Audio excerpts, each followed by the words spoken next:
I'm afraid that I have a bit of beef with Rebecca, considering she kind of feels like a Samantha replacement.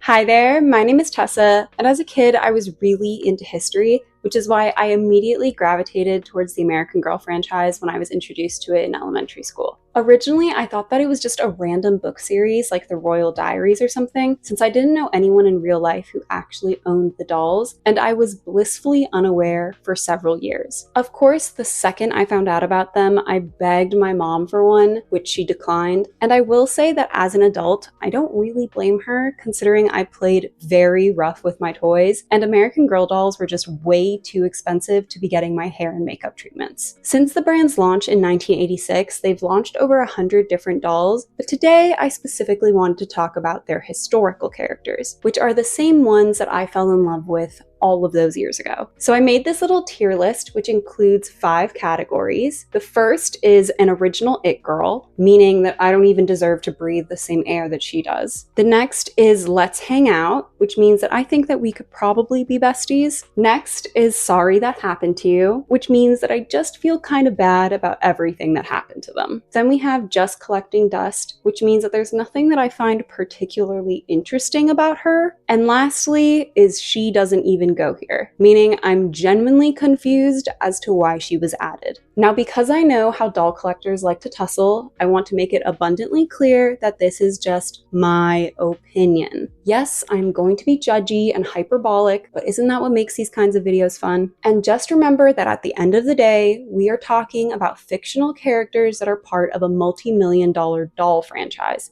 It's really not that serious. And obviously, because of the format of this video, I can't do a deep dive into every single character. I'm mostly just going to be focusing on her personality, historical setting, and appearance. We're going to start off with Kaia. Maybe it's because I was an impulsive kid who got into a lot of trouble, but I was always super drawn to Kaia and her journey in the books. Plus, I always found the cultural aspects really fascinating, like her food, clothing, family dynamics, and home life. In general, I was very interested in Native American stories and characters as a kid, like Smoke Signals, Pocahontas, Squanto, The Last of the Mohicans, and Spirit. Now, most of those movies have their fair share of issues and don't really hold up today, but they were one of the reasons why I became interested in that period of history and started learning about them outside of textbooks and whatnot. Now, I can't speak to the accuracy of Kaia's outfit in relation to the Nez Perce tribe, but I think that they're all absolutely gorgeous. And I really love that they gave her a mold with a closed mouth, since in her culture, showing your teeth would actually be a sign of aggression. So for me, she is going in the original it girl category. Next, we have Felicity Marryman. Maybe because this period was always shoved down our throats in school, but I was never really into the whole colonial Williamsburg vibe and era.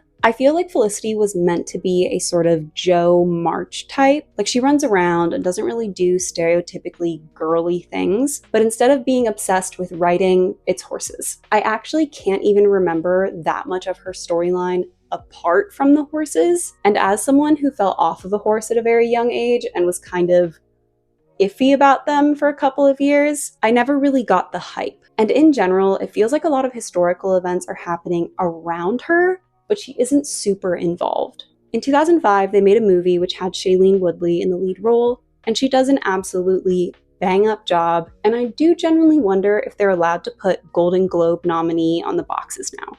And another little detail that I remember really liking about the movie was just the costuming. I thought it was really good for like a kid's movie. Now, I believe that there's a lot of discourse within the American Girl doll community regarding Felicity, since her family owns slaves, but it's never really addressed in her story. Now, in Virginia in the 1770s, a white child would have thought that slavery was completely normal, but since they make a really big deal about having Felicity despise animal abuse, I'm a little confused as to why they never have her address human abuse. I believe that she's been retired as a doll since 2019, but I don't really know why. I remember as a kid that she was super duper popular, but maybe redheads aren't really, like trending anymore. Or maybe the company just felt like her story didn't really resonate with modern audiences. Also, does anyone else think that it's funny that PBS started airing Liberty's Kids, which basically had a Felicity dupe? I am gonna have to put her in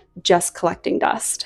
Next is Elizabeth Cole. So Elizabeth was added to the line as a best friend doll and was given an accompanying book. But since it was released several years after the original stories, they wound up making a couple of changes, like her hair color being changed to blonde instead of brunette. Unlike Felicity, she's a lot more quiet and reserved and has a fondness for girly things like sewing and dancing and fashion. Basically, she's the Amy to Felicity's Jo. Elizabeth is also British, not American, and I really like how that plays out in the context of the story, since it gives the two friends something to kind of argue over. Because she was intended to just be a random side character, her motivations and personality aren't super fleshed out, but I think that she and I would have a lot more in common than Felicity. And I also really like her outfits. So she's going in Let's Hang Out. Next is Caroline Abbott. I literally had no idea that this character existed, which isn't that surprising considering she was only sold for 2 years before being retired. Compared to Felicity, her story is a bit more harrowing, with Caroline's father being imprisoned at the very start of the story, and she and her mother having to look after the family business. Unlike some of the other girls, she also sees fighting firsthand, which gives her a lot more toughness and resilience by the end of the story. And I like that sacrifice is a really big part of her character development. If you know me, then you know that I love a big poofy dress, which is why this story's setting during the era of the New Nation, or as it's more often referred to, the Regency period, isn't really my taste. All of Caroline's outfits just look like a nightgown that some of the other characters would wear, and maybe it's because she's coming right after Elizabeth on this lineup, but there's just nothing that really makes her look unique visually. They're both even wearing pink. Also, I must not have been paying attention when we were talking about this as kids during history class, but the War of 1812 just did not strike me as that iconic of an American event. And I also wonder if that's the reason for her lack of broad appeal. I think I'm gonna have to put her in just collecting dust. Next, we have Hosaphina Mononttoya. For some reason as a kid, I was never that invested in Hosaphina's story.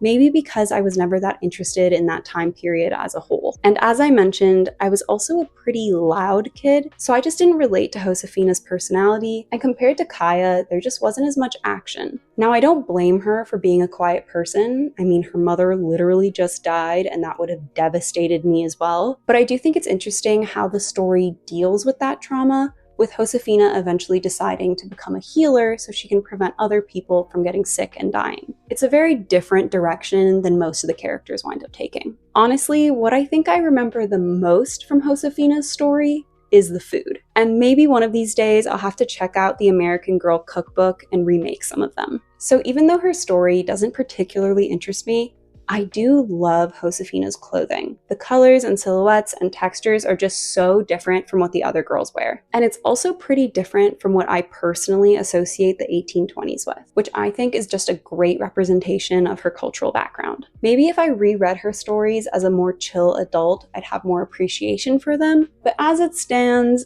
she's going into Sorry That Happened to You. Next is Cecilele Ray, another character who I had no idea existed. Cecile was released alongside her best friend, Marie Grace. Unlike a lot of the other girls, the two were marketed as a pair, which meant that they split the usual 6 books and only got 3 stories each. So unfortunately, they don't feel as fleshed out as the other characters. I do like that they make Cecile and her family bilingual and have them switch between the 2 languages consistently, because it's just something that I can really relate to, even if I wasn't speaking French. Something that's really interesting about Cecile's story is that she and her family are very well off, but there are still a lot of racial issues that they still have to overcome regardless of that. And I do think that the yellow fever plotline is a little bit more relatable now than it was when she was released, considering COVID. And I do like that her interests evolve over the course of the story. Like when it starts, she wants to be an actress in the center of attention, but eventually she realizes she just wants to be a storyteller. I do genuinely think that we would get along, so I'm gonna put her in Let's Hang Out. Next is Marie Grace Gardner. Almost everything about Marie Grace's story is identical to Cecile's, except for the fact that she wants to be a singer instead of an actress. And I actually think that that is the downfall of the character. Like Cecile's race at least adds an interesting element to her story that helps you feel more invested in what's going on. But in Marie Grace's case, you're kind of just always like, oh, she'll be fine. I also think that even though their outfits come from the exact same time period, Marie Grace's just aren't as cute. I'm sorry, but she doesn't even go here. Next is Kirsten Larson. One of the original 3 American girls, Kirsten's story starts off with her friend dying of cholera, which I would consider the bleakest moment in her story and really set the tone for what the American Girl franchise was. From that point onward, she tries to hold on to her Swedish heritage while also assimilating with the other townsfolk, but she eventually finds her footing. And from that point onward, the family's main struggle is just surviving in a really hostile environment. This is going to sound scandalous, I know, but I'm not really a big Little House on the Prairie type of girl, so Kirsten's story isn't really one that I'm particularly interested in. But I will say that I am genuinely surprised that they didn't make a movie about her during the whole live-action American Girl doll craze. But if you do like those sorts of storylines, I'd highly recommend checking out the movie The Emigrants from the 1970s, which is also about a Swedish family that moves to Minnesota. While Kirsten's outfits are pretty accurate to the time period, they just read a little bit too trad wifey, what with the florals and the aprons, and I feel like it just makes her look a little bit boring in comparison to the other girls. But I do love her looped braids, they're so iconic. I know I'm gonna get hate for this one, but she's gonna have to go in Just Collecting Dust. Next is Addie Walker. Something about the way that Addie's books were written really stuck with me as a kid, and to this day, I can still picture when she gets all of those worms shoved in her mouth and when she and her mother are trying to make their way across the river. And I really have to respect the series for not romanticizing Addie's freedom, because even in the North, racism was a huge issue. This is without a doubt the series that made me feel the most invested in every single member of the family, and every time one of them found their way home, it was just a huge win. I will say that I was surprised that they never tried to make Harriet a standalone character. Like, sure, she's absolutely horrible to Addie in the beginning, but I think that would have been a great opportunity for growth, while also showing a slightly different interpretation of the time period, considering she was born into freedom. I've got to say, Addie is always going to be an it girl. Next is Samantha Parkington. Another one of the OGs, Samantha was one of American Girl's most popular characters, to the extent that she was even their logo for a period of time. One thing that I remember liking about Samantha was that even though she was kind and well-mannered, she was also very adventurous and curious, which almost made her feel neutral in a sense where anybody could relate to her. I also loved how big of an imagination that she had, because as an only child myself, sometimes that's the best way to have fun. I know a lot of people don't really feel bad for Samantha considering she's rich, but let's not forget that she's literally an orphan and doesn't really feel welcomed in her grandmother's house. And even though she does come from this place of privilege, she's also incredibly empathetic and does what she can to try and right injustices. Now, because she is well off, that also means that she has a lot of fabulous clothing, which I am a total sucker for. And I honestly think that her whole look is actually very 2025, even though it takes place more than 100 years ago. Just look at all of the bows. In 2004, they adapted it into a movie starring Anna Sophia Robb, who is truly the face of an entire generation. And the movie is kind of a less depressing version of The Little Princess. Now, I was lucky enough to own the box sets for most of the early girls, but I remember Samantha being one of the only ones who I actually went out of my way to buy the additional books for. So with that in mind, she's an it girl. Next is Nellie O'Malley. Another delayed release, Nellie was added to the lineup as Samantha's best friend. And I definitely feel like she played a bigger role in the original story than Elizabeth did in Felicity's. I think her character was one of the first times that I realized that Irish people weren't really treated that well when they first got to the US, because as a reminder, I was a child when I discovered these, and Nellie's work ethic was just something that I always found really impressive. So when she finally gets adopted by Samantha's family, it really feels like she deserved it. I will say that I was never a fan of her hair, like the long bob just wasn't really doing it for me. And even though I understand why, I didn't really like that she looked so frumpy, especially compared to Samantha. So I love her story, but the other elements kind of drag her down for me, so I'm gonna have to put her in Sorry That Happened to You. Next is Rebecca Rubin, or as her family calls her, Becky, is a Russian Jewish immigrant living in New York City. And while she and her family continue to practice their faith, they also have to make adjustments for their new American lifestyles. A classic middle child, Rebecca is always trying to be the center of attention and really wants to be an actress when she grows up. Her confidence sometimes veers into bossy territory, and she takes negative comments a little bit too seriously. I'm afraid that I have a bit of beef with Rebecca, considering she kind of feels like a Samantha replacement, at least in regard to her physical appearance. I'm also not a huge fan of her outfits.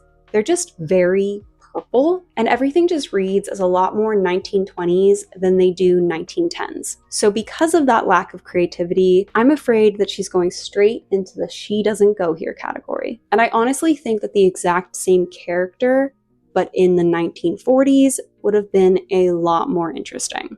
Next is Claud Wells. Released only 2 years ago, Claudie is one of the newer historical characters on this list. The character is supposed to be representative of the Harlem Renaissance, which was a really amazing time period for Black Americans culturally. And I like how they reflect all of these different movements through Claudie's family, who sing, dance, bake, and paint. But all this makes Claudie more insecure about herself, and she feels like she's less talented than everyone else around her, which is definitely relatable. But I don't love how her story just evolves into her being a great storyteller. It does tie back to her African background, but it's one of those traits that they give so many of the girls that it just kind of feels predictable. Unfortunately, because the character is so new, there's only been 2 books released so far, and as it stands, there's not really that much going on. But I will say that I absolutely love her design. She might actually be one of my favorites visually. I just think that her curls are so cute, and I really like her day-to-day outfits. Although I won't lie, her performance attire is a little bit much. I just hope that they eventually release more styles and don't give up on her too quickly. Sorry that happened to you. Next is Kit Kitridge. As someone who always wanted to be a writer, Kit Kitridge was my girl the moment I was introduced to her. And I actually frequently played Great Depression with my friends, where we'd build shacks out of trash, make soup out of like dirt and rocks, and also make fake grocery lists for what we could and couldn't afford to feed our fake families. So if you couldn't guess, I was also a really big fan of Annie, Shirley Temple, and the Boxcar Children. Kit is probably the most tomboyish character so far, but I like that her unusual behavior is actually supported by the people around her. While I personally don't relate to the outdoorsiness, I completely understand her embarrassment about her family's situation and how she doesn't really want to draw attention to it or have anyone pity her. I could also relate to her straightforwardness getting misinterpreted as rudeness, because at that age, I definitely struggled with what is and isn't an appropriate time for brutal honesty. In 2008, they released a movie, the only one that actually made it to theaters, which starred Abigail Breslin as Kit, which I think was a pretty solid casting choice. Speaking of casting, this movie is absolutely stacked. Stanley Tucci, Joan Cusack, Jane Krakowski, even a baby Willow Smith, who is honestly way too adorable. The only problem is that it's not remotely similar to the books. It's more of a Great Depression, Nancy Drew kind of situation. Because of Kit's popularity, American Girl has released a lot of outfits for her over the years, even ones that don't make sense for her personality or storyline. And while most of them are cute, some are questionable, but I relate to her enough that I'm still gonna put her in the It Girl category. Next is Ruthie Smithens. So Ruthie was released as a best friend doll in 2008 to coincide with the release of the movie. She is completely unaffected by the Great Depression and is obsessed with princesses, movie stars, and fairy tales. In fact, she kind of reminds me of Lottie from The Princess and the Frog, but just not quite as ditzy. Because Ruthie is so sheltered and privileged, she has a lot of trouble fully understanding Kit's point of view, which can lead to them arguing, but they always find a way to make up. They didn't really give her a lot of outfits, but the ones that she does have are very adorable, so I'm gonna put her in Let's Hang Out. Next is Nenea Mitchell. So I grew up in Hawaii, and I guarantee that if Nenea was around when I was a kid, every single girl in my grade would have been obsessed with her. The references to local foods, music, and traditions are totally spot on and are as big a part of life in Hawaii now as they were in the 1940s. My issue is how patriotic they wound up making her. So everyone was united against a common enemy at the time, but considering what the American military has been getting up to in Hawaii over the years, I don't really love how so much of her story is, let me dance for these soldiers and cheer them up. And that's basically her biggest problem, other than being treated like a baby by her family. And even when there are the occasional more serious issue, they're resolved very quickly. Now hear me out, but I personally feel like American Girl really shines when they kind of lean into the more depressing storylines. And I just feel like Nanea would have been a lot more interesting if her father had been killed in the Pearl Harbor attack. I don't know, does that make me a bad person? As for Nanea's outfits, I think that they are a great representation of the character and the time period. Her performance looks are exactly what I would have worn when I was competing, and her playsets and shorts just feel like a perfect fit considering the more laid-back tropical setting. I know that nowadays the American Girl brand is kind of moving away from the historical format, but I genuinely think that they could tell an interesting story centered around the occupation of Hawaii in the late 1800s, because it's something that history books love to gloss over. As it stands, Nanea is going in Let's Hang Out.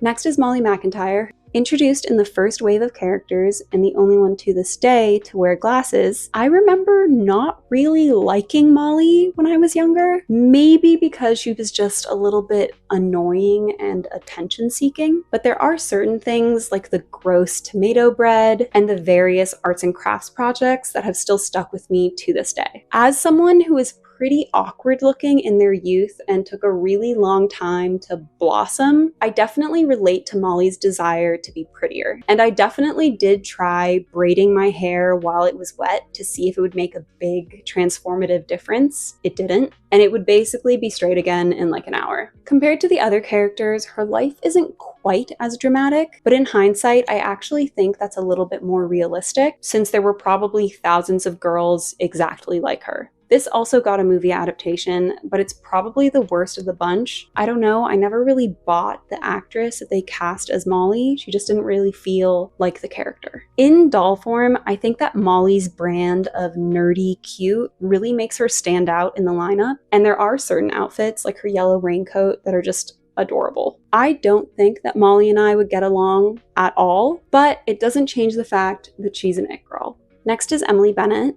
Out of all of the best friend characters, Emily makes the least amount of appearances in the original books. And the only reason I think she was even selected was because it would have been too expensive to produce the characters who were canonically Molly's best friends. I honestly was never that impressed with Emily. She was just British. And I know that the point is that she's seen things that Molly can't even begin to comprehend, but tell that story, not the one where she's just in Molly's house. I also don't particularly like her outfits. I'm sorry, she doesn't even go here. Next is Mary Ellen Larkin. The character is supposed to have gotten polio as a kid and then made a full recovery, which I'm sure is possible, but I feel like it's a plot point that they could have done a lot more with. Like, Ellie is very active, but this disability doesn't impact that at all, which I feel like could have been like a really cool and interesting form of representation that isn't really present in the American Girl doll series. Plus, as a whole, she doesn't really have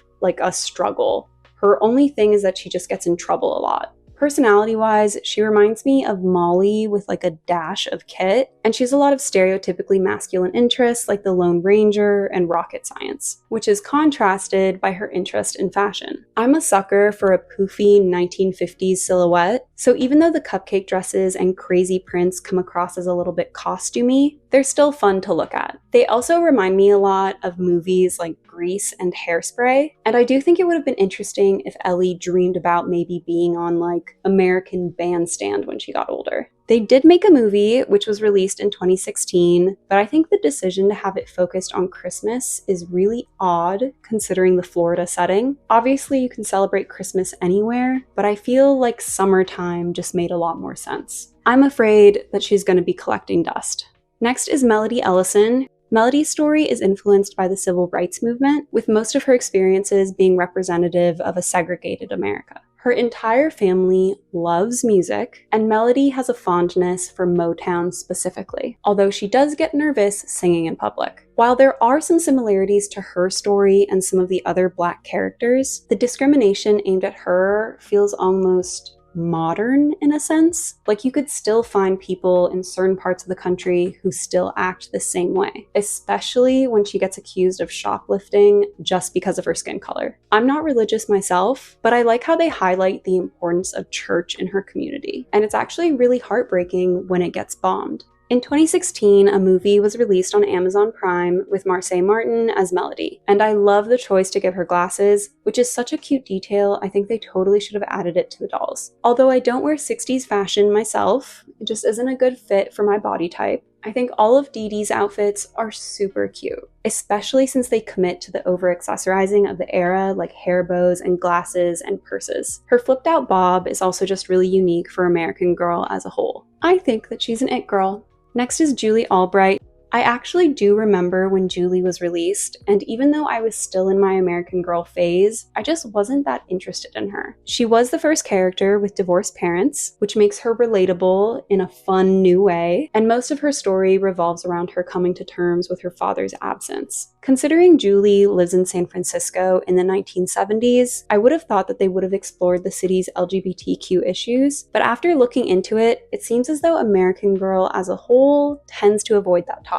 Instead, the focus is on gender discrimination, with Julie wanting to join her school's basketball team but being told that she can't because she's a girl. She's a lot more focused on the fight against sexism than other characters, but her actual personality, which is very tomboy, isn't that different. And in all honesty, I think that she and Mary Ellen kind of blend together. Julie's outfits are super hippy-dippy, and although the flower child vibes do fit with her personality and story, they just feel kind of generic. She doesn't even go here. Next is Ivy Ling. One of the few Asian characters in the American Girl lineup, I honestly feel like she should have been the main character instead of Julie. Because not only can you still incorporate the original sexism storyline, but you could also explore a different type of racism that isn't usually depicted in the franchise. Chinese gangs were also starting to pop up in San Francisco at the time, so I think that that kind of situation could have been interesting to explore, especially if a member of her family was actually involved. Instead, Ivy is a typical people pleaser who loves gymnastics, and her big problem is that she wishes that her family didn't eat Chinese food all the time. In 2017, they released a joint Ivy and Julie movie, but unlike the books, Ivy is more of the main character, while Julie is kinda just there. It feels like American Girl gave up on her pretty quickly, and she has way less outfits than any of the other best friends. I think she had potential, but for now, she doesn't even go here. Next is Courtney Moore. Courtney has a more blended family than the other American Girls, with a stepfather, stepsister, and half-brother. This dynamic is the main focus of her story, with the books exploring her and her sister's strained relationship, as well as her mother's attempts to run for mayor, which kind of leaves Courtney to look after herself. She's pretty shy and quiet and spends most of her time daydreaming about outer space and video games. And weirdly, the Challenger disaster is one of her big traumas. I wasn't alive at the time, but I do know people who were, and none of them seemed as affected as she was. One thing that I do really like is that they kind of have Courtney invent an alter ego for herself, and I do think that feels like something that an introverted kid would do.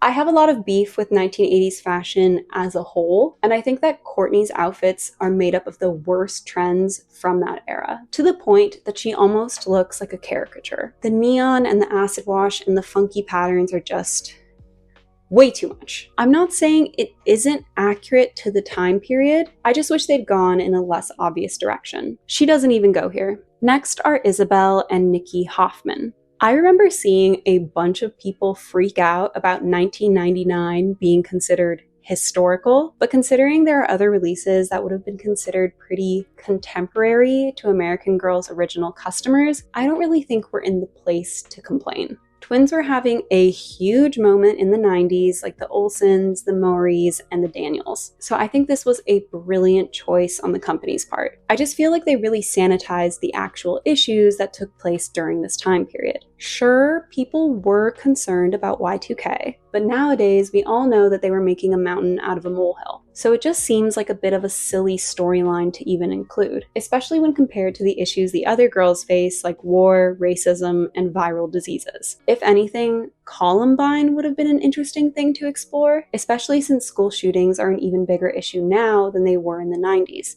So it would have been something that a lot of kids probably could relate to. They go the stereotypical twin route, with the two having very different interests. Isabelle is a talkative girly girl who loves Beanie Babies, the Spice Girls, and Roller Coaster Tycoon, while Nikki is more quiet and likes grunge music and skateboarding. Most of the story revolves around the twins' connection, whether it's how they approach the same situation or just how they interact with each other, but that's about it. Nikki's hair is at least somewhat unique, but as a whole, their outfits look kinda cheap. I'm gonna have to put them in She Doesn't Even Go Here. There are a bunch of other American Girl doll characters that have been released over the years, and I was really tempted to include them on this list solely because I wanted to talk about Olivia Rodrigo and her very cursed icy blue contacts, but I decided that the contemporary characters just had an inherent disadvantage compared to the historical ones, so it just wasn't worth the time. But maybe if this video gets enough interest, I'll consider it. But anyway, that is it for this video, and I will see you next time. Bye!